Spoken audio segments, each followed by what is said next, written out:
Hello बच्चों, good morning. कैसे हो? आशा करता हूँ आप सभी स्वस्थ और कुशल होंगे।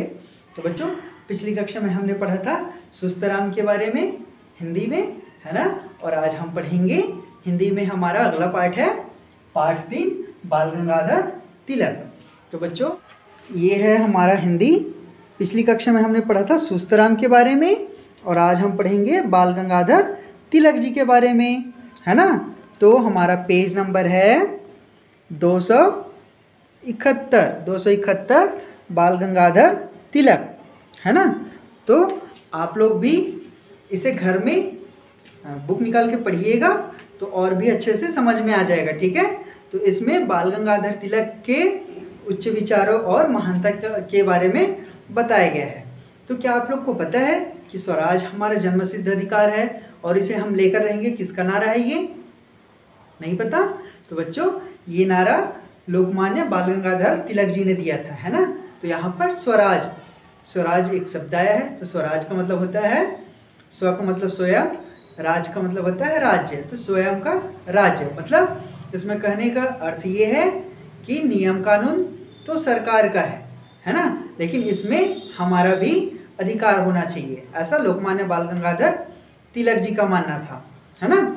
तो यहाँ पर हम बाल गंगाधर तिलक जी के बारे में पढ़ेंगे, जिन्होंने स्वराज हमारा जन्मसिद्ध अधिकार है और इसे हम लेकर रहेंगे, ऐसा उन्होंने नारा दिया था। तो इसमें उनके मित्र द्वारा पूछा जाता है कि आप प्रधानमंत्री बनना चाहेंगे या कौन सा पद स्वीकार करना चाहेंगे? तब यहाँ लोकमान्य बाल गंगाधर जी तिलक कहते हैं कि मैं एक शिक्षक हूँ, है ना। मैं एक शिक्षक हूँ और स्वतंत्रता के बाद भी मैं एक शिक्षक बनकर रहना चाहता हूँ, ऐसे उनके मित्र के पूछने पर वो बताते हैं।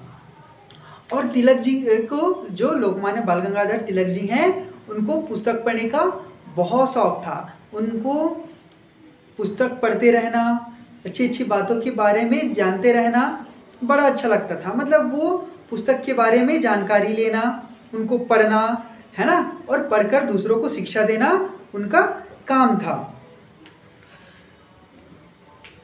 यहाँ तक उनकी जब शादी होती है, यहाँ लिखा है जब उनकी शादी होती है तब रिवाज के तौर पर उनके ससुर जी बोलते हैं उनको कि आपको दहेज के रूप में क्या चाहिए? तब लोकमान्य बाल गंगाधर तिलक जी कहते हैं कि मुझे दहेज के रूप में मुझे कुछ भी नहीं चाहिए, है ना। और वो साफ मना कर देते हैं। कीमती घड़ी, वस्त्र, सोना, चांदी, इनका मुझे बिल्कुल भी मोह नहीं है, मुझे इन सब चीज़ों से बिल्कुल मोह नहीं है, ऐसा करके लोकमान्य बाल गंगाधर तिलक जी अपने ससुर जी से कहते हैं। और कहते हैं यदि आपको मुझे कुछ दहेज के रूप में देना ही है तो आप मुझे अच्छी अच्छी पुस्तकें दीजिए जिनसे मैं ज्ञान अर्जित कर सकूं और ज्ञान अर्जित करके अपने शिष्यों को भी उसके बारे में बता सकूं। ऐसा करके वो लोकमान्य बाल गंगाधर तिलक जी हैं, वो अपने ससुर जी से कहते हैं, है ना। और क्या बोलते हैं? देश, समाज व राष्ट्र का उत्थान अच्छी पुस्तकों के अतिरिक्त संभव नहीं है। इसलिए वो अपने ससुर जी से कहते हैं कि देश और राष्ट्र का उत्थान मतलब विकास करना है, तो उसके लिए अच्छी पुस्तकों के बारे में जानना और उनसे जानकारी हासिल करके लोगों को शिक्षा देना ही असली प्रेरणा स्रोत है, ऐसा करके वो बता रहे हैं ना। और उनके मुख से ऐसा, मतलब उनके मुंह से ऐसा सुनकर उनके जो ससुर जी होते हैं वो खुश हो जाते हैं कि मेरे जो दामाद है उनकी भावना कितनी अच्छी है, ऐसे करके, है ना। और क्या करते हैं, इन सब बातों को सुनकर फिर उनके ससुर जी हैं अपने दामाद को कुछ अच्छी अच्छी ज्ञान की बातें वाली पुस्तकें उनको भेंट में दे देती हैं। और पुस्तक पाकर जो लोकमान्य बाल गंगाधर तिलक जी रहते हैं वो बहुत खुश होते हैं, है ना। और जो उनको पुस्तक मिले रहती है उनको पढ़ के वो देश और समाज की सेवा करने का संकल्प लेते हैं।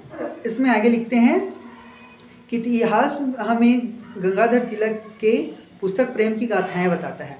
और हम इतिहास में किसी बाल गंगाधर तिलक के बारे में पढ़ते हैं, किसी पुस्तक में पढ़ते हैं तो उनकी जीवनी, उनकी गाथाओं के बारे में बताते हैं, उनके विषय में हमको बताते हैं ना। तो उसके बारे में इसमें बताया गया है जिसमें न केवल विद्यार्थियों अपितु मानवता को भी नई रोशनी मिलती है।